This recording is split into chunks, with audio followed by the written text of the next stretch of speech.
பொரியலும் எப்படி பண்ணுறதுன்னு பார்க்கலாம். நான் குழம்புக்கு வந்து இந்த மாதிரி நீளமாக கட் பண்ணிக்கிறேங்க.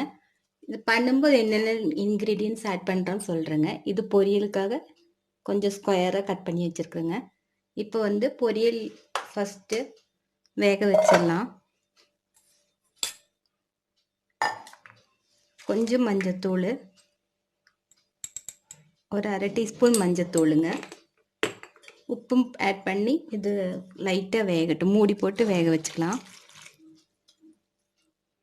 இது நான் அந்த கேஸில் வச்சிடுறேங்க, வேகட்டும். அதுக்குள்ளே நம்ம குழம்பு ரெடி பண்ணிடலாம்.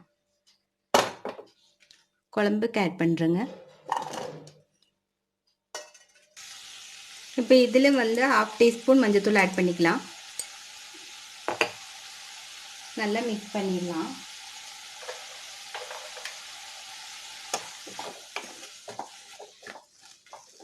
தேவையான அளவு உப்பு போட்டுடலாம். இது நல்லா வேகட்டுங்க. தண்ணி ஊற்றிடலாம்.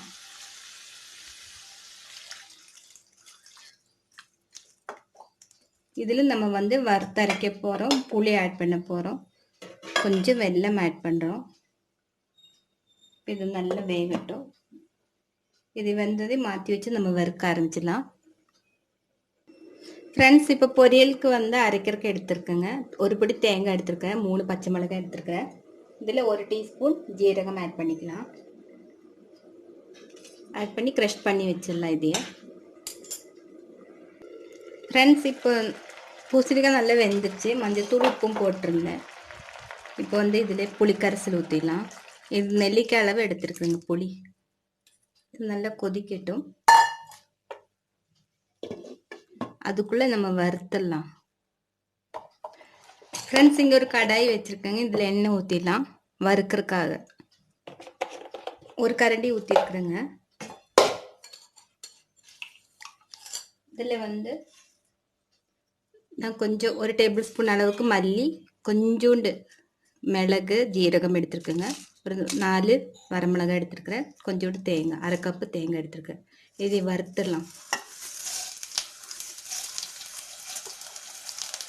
மல்லி, மிளகா, அந்த ஜீரகம், மிளகு, ஜீரகம் உங்களுக்கு ஜாஸ்தி வேணால் போட்டுக்கங்க. நான் கொஞ்சமாக ஒரு 1/4 டீஸ்பூன் கீழே தான் போட்டுருக்கேன்.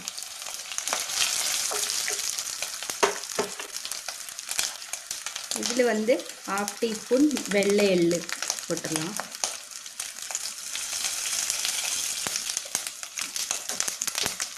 இதில் வந்து தேங்காய் ஆட் பண்ணிக்கலாம்.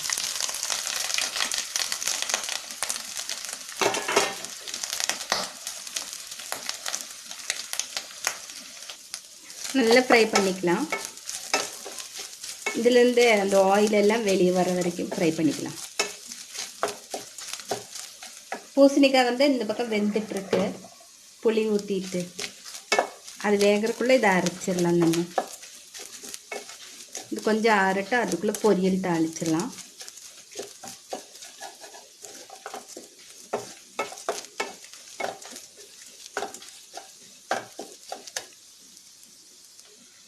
ஃப்ரெண்ட்ஸ், தேங்காய் நல்லா பொரிஞ்சிருச்சு பாருங்கள்.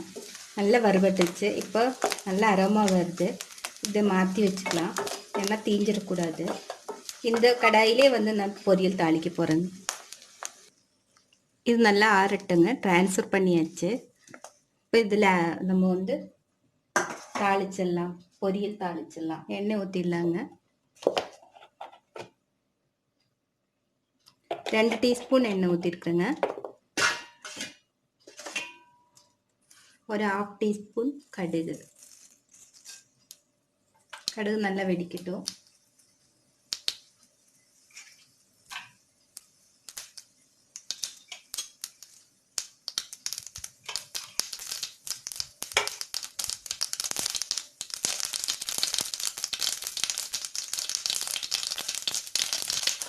கொஞ்சமாக உளுந்த பருப்பு,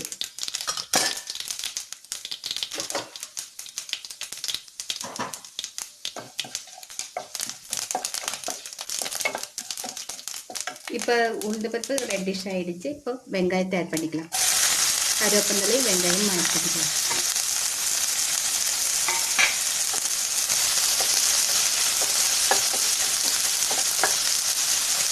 வெங்காயம் கொஞ்சம் டிரான்ஸ்பரண்ட் ஆனால் போதும்.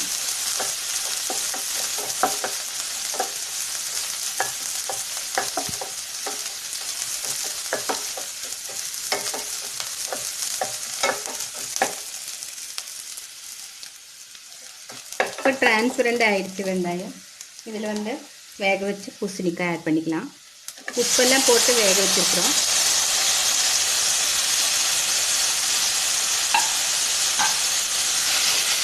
நல்லா கிளறி விட்டுடலாம். இதில் அரைச்சி வச்ச தேங்காய், பச்சை மிளகாய், ஜீரகம் ஆட் பண்ணிக்கலாம். க்ரஷ் பண்ணி வச்சுருக்குங்க, இதை ஆட் பண்ணிக்கலாம். பாருங்கள் நம்மளுக்கு எவ்வளோ சீக்கிரம் பொரியலும் குழம்பு ரெடி ஆகிடுச்சு பாருங்கள். 10 நிமிஷம் கூட வேண்டாம். இப்போ அரைச்சி ஊற்றினா குழம்பு ரெடி ஆகிடுச்சு. தாளிக்க வேண்டியது தான்.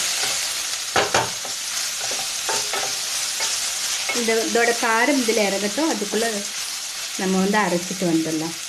ஒரு 5 நிமிஷம் ஸ்லிம்மில் இருக்கட்டும். அதோட தண்ணியெல்லாம் சுண்டட்டும். மூடி வச்சுக்கலாம். நான் அரைச்சிட்டு வந்துட்டேன். அதுக்குள்ளே இங்கே பொரியல் ரெடியாக இருக்கும். ஸ்லிம்மில் தான் வச்சுட்டு போனேன்.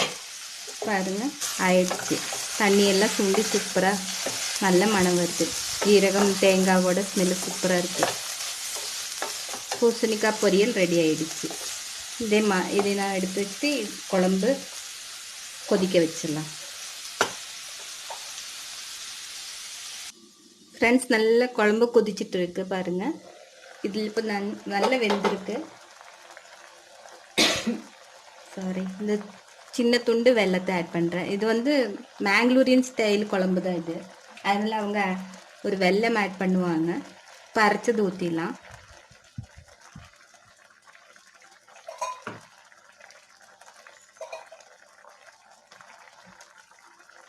நமக்கு எவ்வளோ குழம்பு திக்னஸ் வேணுமோ அதுக்கு தகுந்த மாதிரி ஊற்றிக்கணும். நான் பாருங்கள் மிக்ஸி ஜார் கலந்த தண்ணி ஊற்றிட்டேன். இப்போ குழம்பு நல்லா கொதிக்கட்டும்.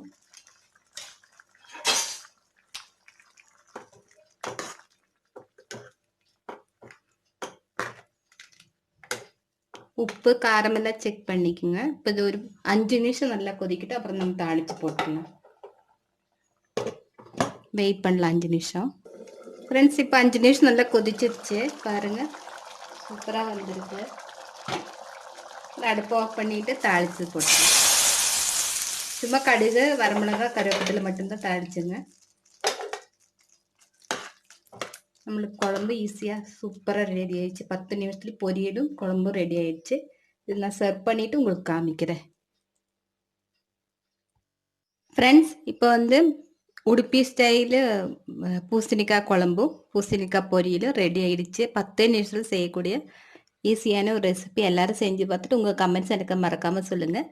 என்னோடய சேனல் புதுசாக பார்க்குறவங்களா இருந்தால் மறக்காமல் சப்ஸ்கிரைப் பண்ணுங்கள். பக்கத்தில் இருக்கிற பெல் பட்டன் அழுத்திடுங்க. ஆல் ப்ரெஸ் பண்ணுங்கள். இந்த வீடியோ பார்த்ததுக்கு ரொம்ப ரொம்ப தேங்க்ஸ்.